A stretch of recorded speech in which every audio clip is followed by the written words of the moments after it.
குருவே சரணம். அனைவருக்கும் வணக்கம். பக்தி மூலம் முக்தி அடைவது எப்படி, இன்றைக்கி அதை பற்றி தான் பார்க்க போகிறோம். இது மகாவிஷ்ணு சொல்கிறதுனால பக்தி மூலம் முக்தி அடைகிற மேட்ரு கிடையாது. ஆல்ரெடி திருக்குரான், திருக்குறள், பகவத்கீதை, திருப்பாவை, திருவம்பாவை, திருவாசகம், இந்த மாதிரி பல புனித நூல்களில் இருக்கக்கூடிய ரிக்கி, யஜூர், சாமம், அதர்வனம், இது போன்ற புனித நூல்களில் நம்ம மகான்கள் உணர்ந்து எழுதின சித்தாந்தத்தில், வேதாந்தங்களில் இருக்கக்கூடிய விஷயங்களை, இருக்கக்கூடிய அந்த எசன்ஸை உங்களுக்கு புரிகிற மாதிரி சொல்லணுன்றதுக்காக தான் அதை சொல்கிறேன். இது மகாவிஷ்ணுவோட விஷயம் கிடையாது. I am nothing, I am just a tool. But இதை புரிஞ்சுக்கோங்க, இறைநிலை அடைகிறதுக்கு ஒரு 4 விதமான பாதைகள் இருக்குது. சரியை, கிரியை, கர்மா, யோகம், ஞானம் அப்படின்றாங்க. சரியை, கிரியை, கர்மா, யோகம், ஞானம். இதில் மொத்தம் ஒரு 5 பாதையாக கூட எடுத்துக்கலாம். ஒரு சில பேர் யோகத்தில் இருக்கும்போதே ஞானம் கிடச்சிரும் அப்படின்றாங்க. சில பேர் 4 அப்படின்றாங்க, சில பேர் 5 அப்படின்றாங்க. 5ஆ 4ஆன்னு நம்ம பார்க்க வேணாம். ஏன்னா நமக்கு தேவை ரிசல்ட்டு தான். கான்செப்ட் என்ன அப்படின்றத நம்ம பார்த்துருவோம். இதில் மெயினாக பக்தி நிலை அப்படின்றத எல்லோரும் ரொம்ப சாதாரணமாக நினச்சிருவாங்க. பக்தின்றது ரொம்ப ஒரு அடிப்படையான ஒரு நிலை அப்படிம்பாங்க. ஆனால் அது கிடையாது. பக்தின்றது இருக்கிறதுலே ரொம்ப ரொம்ப உயர்ந்த நிலை. ஏன் அதை அப்படி சொல்கிறேன் அப்படின்னா, இப்போ நான் உங்களுக்கு ஒரு மூச்சு பயிற்சியை கொடுக்குறேன்னு வச்சுக்கோங்க. நீங்கள் மூச்சு பயிற்சியை மேலே கீழே ஏற்றி இறக்குறீங்க அப்படின்னா ஒரு கட்டத்துக்கு மேலே அப்புறம் மனதை அடக்கிறதுக்கு ஊன்றி நிற்கணும். ஊன்றி நிற்கும்போது அந்த சிற்சபை, சுழுமுனை வாசல் மையத்தில் ஊன்றி நிற்கும்போது ஒரு குறிப்பிட்ட பயிற்சிகளுக்கு மேலே அந்த நிலையை நீங்கள் அடைஞ்சிடலாம். ஆனால் பக்தி நிலைன்றதுக்கு அப்படி கிடையாது.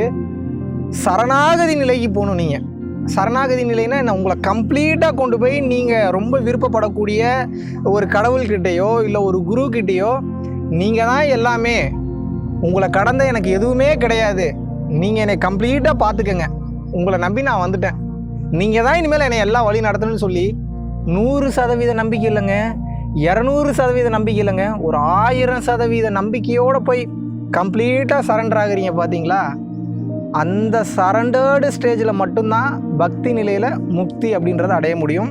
பக்தி நிலையில் முக்தி அடைஞ்சவங்க ஏகப்பட்ட ஞானிகள், மகான்கள் இருக்காங்க. மாணிக்க வாசகர் பார்த்திங்கன்னா நல்ல உயர்ந்த நிலை பக்தியில் இறைநிலை அடைஞ்சவர் தான். திருவாசகத்தை எழுதின ஒரு மாபெரும் ஒரு ஞானி, மாபெரும் சித்தர், மாபெரும் பக்தர், முக்தர், எப்படி வேணாலும் பேர் வச்சுக்கோங்க.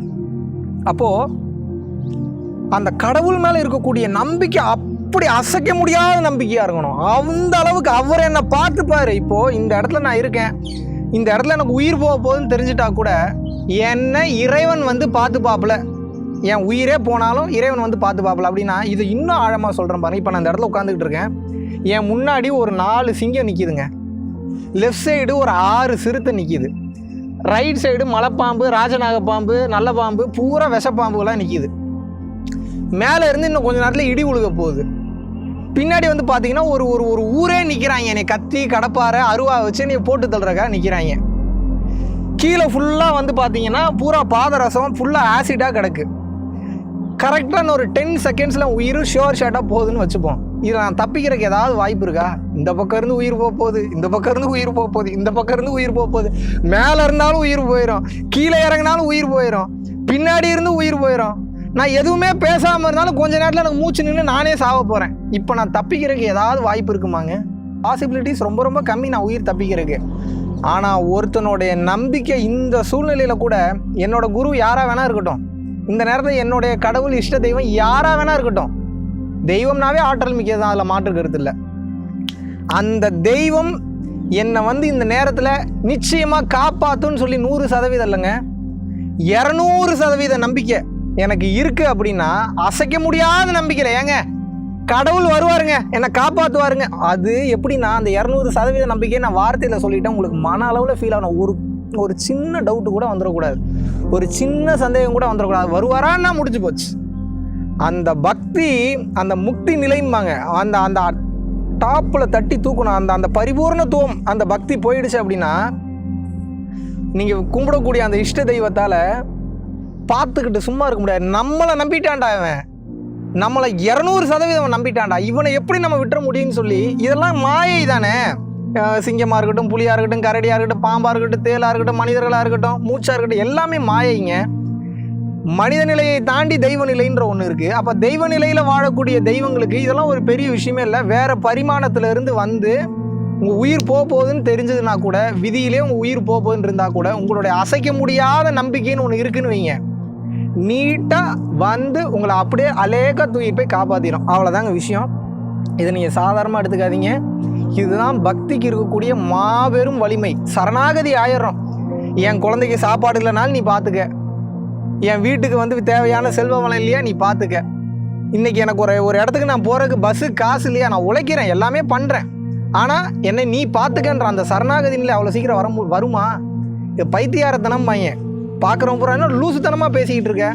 அது எப்படி பக்தி நிலையில் எப்படி இதெல்லாம் நடக்கும்? அது எப்படி நடக்கும்? இது எப்படி ஏற்றுக்க முடியும்? அது எப்படி கடவுள் வருவார்? இத்தனை பேர் உங்களை சுற்றி இது பொய் பொய் பொய் பொய்ன்னு போட்ட ஒரு அழுத்துவாங்க. உங்களால் அதை ஏற்றுக்கவே முடியாது. ஆனால் உங்களுக்கு உள்ளே தெரியும், இறைவனை நான் ஒருத்தன் நம்புகிறேன், இது இறைவனுக்கு எனக்கு உண்டான லிங்க்கு, அவரை நான் பார்த்துக்கிறேன், என்ன அவர் பார்த்துப்பார், இதில் வேறு எவனுக்கு எந்த லிங்க் இல்லை, அவர் என்னை எல்லா நேரத்துலையும் காப்பாற்றுவார், எல்லா சூழ்நிலையும் காப்பாற்றுவாருன்னு நீங்கள் நினச்சிங்கன்னா, பிரகலாதனுக்கு நடந்த அற்புதம் போல, மாணிக்க வாசகருக்கு நடந்த அற்புதம் போல, வள்ளலாருக்கு நடந்த அற்புதங்கள் போல, இன்னும் மாபெரும் மகான்கள், ரிஷிகள், முனிவர்களுக்கு நடந்த அற்புதங்கள் போல அந்த அற்புதங்கள் உங்களுக்கு நடக்கும். அவங்க உங்களுக்கு அற்புதம் நடத்த காத்துக்கிட்டு தான் இருக்காங்க. ஆனால் உங்களுக்கு என்ன டிஃப்ரென்ஸு? அவங்களோட நம்பிக்கை அசைக்க முடியாத நம்பிக்கையாக இருந்தது. பக்தியில் அப்படி இருந்தாங்க. நீயே பார்த்துக்க, எல்லாம் நீ தான்.